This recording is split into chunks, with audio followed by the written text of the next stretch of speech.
Chers compatriotes, après plusieurs années de silence et de retenue qu'imposait mon statut d'homme d'État, je me sens dans l'obligation de briser ces devoirs, car le salut de notre peuple en dépend. Les élections de 2018, qui ont consacré une passation pacifique du pouvoir pour la première fois en RDC, ont été soumises à un challenge dont l'objectif était la déstabilisation à la libyenne de tout le pays. Devant ces plans machiavéliques, forgés dans le sombre salon de les ennemis de la RDC, une paix des braves s'érigeait devant nous comme la seule solution salutaire pour épargner le pays de l'hécatombe planifiée. Cette paix des braves s'est matérialisée par un accord dont la majorité des acteurs sont encore vivants, à l'exception des généraux disparus Delphin Kayimbi et Tim Mukonto. Paix à leur âme. L'opinion tant nationale qu'internationale retiendra que l'enjeu exclusif qui avait motivé la signature de cet accord, c'est l'alternance pacifique entre un président entrant et un président sortant sans effusion de sang, comme cela a toujours été le cas depuis l'indépendance. Force est de constater que cet acquis indéniable est malheureusement mis en mal gravement par Félix Antoine Tshisekedi, qui en était le plus grand bénéficiaire. En effet, dès la prise du pouvoir, le nouveau président a commencé à déboulonner, selon ses propres termes, les systèmes qu'il a mis au pouvoir en dépit des prescrits de la Constitution. Son pouvoir a été caractérisé par des antivaleurs et des mots qui, aujourd'hui, mettent en péril l'unité du pays.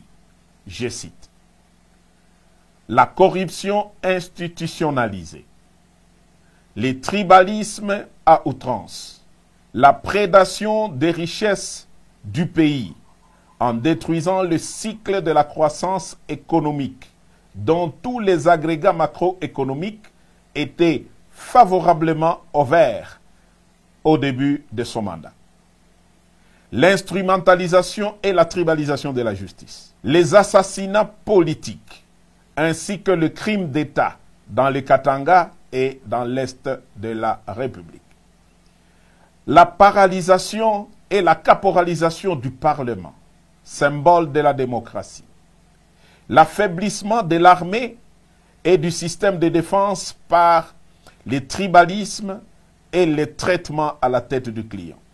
La gouvernance par défi, en muselant la presse et en violation de tout le droit de l'homme auquel le pays avait souscrit par une ratification solennelle des traités internationaux en la matière.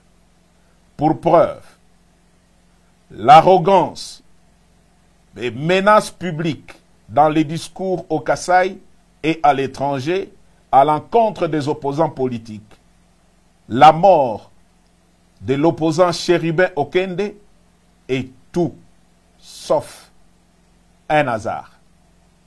Le non-respect des accords nationaux, régionaux, et j'en passe. Au dernier sommet de l'ONU, Fachi a raté l'occasion de se taire à 3 mois de la fin de son mandat. Dès lors, les devoirs et le patriotisme m'interpellent et m'appellent. Devrions-nous nous taire et regarder périr un peuple dont tous les espoirs étaient permis lors de la première alternance pacifique du pouvoir? Tshisekedi a perdu toute légitimité en reniant l'accord qui lui a permis d'accéder au pouvoir. Il est aujourd'hui comme un inconscient qui joue avec le feu dans une poudrière. Nous taire ou nous résigner serait trahir ce peuple qui a droit à espérer mieux. L'armée et la police, ainsi que toutes les forces de défense du pays, ne sont plus liées au devoir d'obéir dès lors que le commandant suprême est devenu lui-même un danger par son immaturité, son incompétence notoire, son népotisme et son comportement tribaliste qui menace l'unité nationale. Les élections prochaines seront le feu qui va embraser la poudrière. Car, loin d'être transparentes et inclusives, elles ont été organisées pour une tricherie à grande échelle et malheureusement cousues de fil blanc. J'en veux pour preuve. 1. La répartition des sièges ne représente pas la vérité démographique de province et les faits en faveur de milieux sociaux favorables à Fachi. 2. La CENI est fortement tribalisée, ainsi que toutes les chaînes de commandement pour l'organisation des élections, à savoir A. La chaîne de commandement des opérations électorales. B. La chaîne de financement des opérations électorales. Et C. La chaîne de sécurisation des opérations électorales. Sur plus de 450 tribus en RDC, le contrôle de toutes ces chaînes de commandement est assuré par une seule tribu, celle des Fachi. 3. Le fichier électoral est biaisé. Certains kits électoraux sont et continuent à être dans les mains de pro-Fachi, qui attendent de bourrer les urnes au moment venu. À cela s'ajoute l'enrôlement massif des mineurs dans les grands Kasaï pour bourrer les urnes en faveur de Fachi. La CENI devient donc un piège, un vaste complot contre la démocratie. Je répète, la CENI devient un piège et un vaste complot contre la démocratie. Il est donc impensable que des politiciens veuillent participer à de telles élections pour légitimer un pouvoir qui conduit le pays tout droit vers son implosion.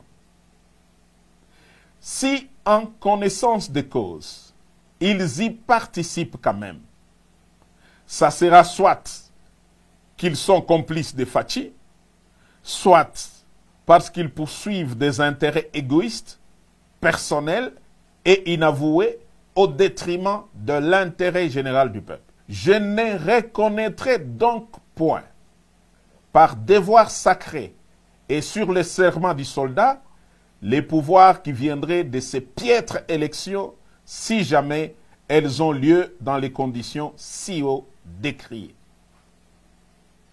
Fachi, après avoir craché sur tous ceux qui ont milité pour son pouvoir, n'a ni droit de se représenter, encore moins de conduire l'indispensable transition pour créer un bon climat propice aux élections dignes de confiance et source de légitimité politique.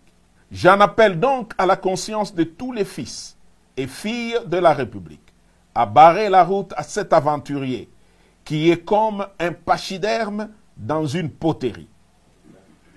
Aux compagnons d'armes FARDC, vous avez fait montre d'une discipline exemplaire, d'éviter les courants de coups d'État en Afrique. Vous avez jugé bon de laisser Fachi terminer calmement son mandat.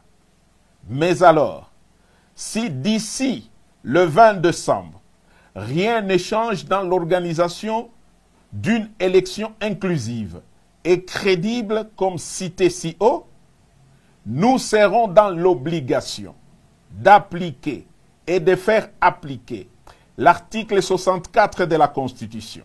S'il a en lui un peu d'héritage de son père qui a consacré toute sa vie pour voir l'avènement de la démocratie dans RDC, Fachi doit se retirer pour l'intérêt supérieur de la nation. S'il continue à s'entêter, à écraser et museler l'opposition, qu'il sache que seul le fabricant du monstre est capable de les détruire. Autant nous lui avons donné le pouvoir, autant nous sommes capables de les lui reprendre, de gré ou de force, pour sauver la République. Tous les officiers supérieurs impliqués dans l'accord suivanté savent quel est le rôle que j'ai joué pour le faire accepter, même auprès des politiques qui géraient les institutions citoyennes de la République. Et Fathi en est pleinement conscient. Dieu sera juge entre lui et moi. Vive la République!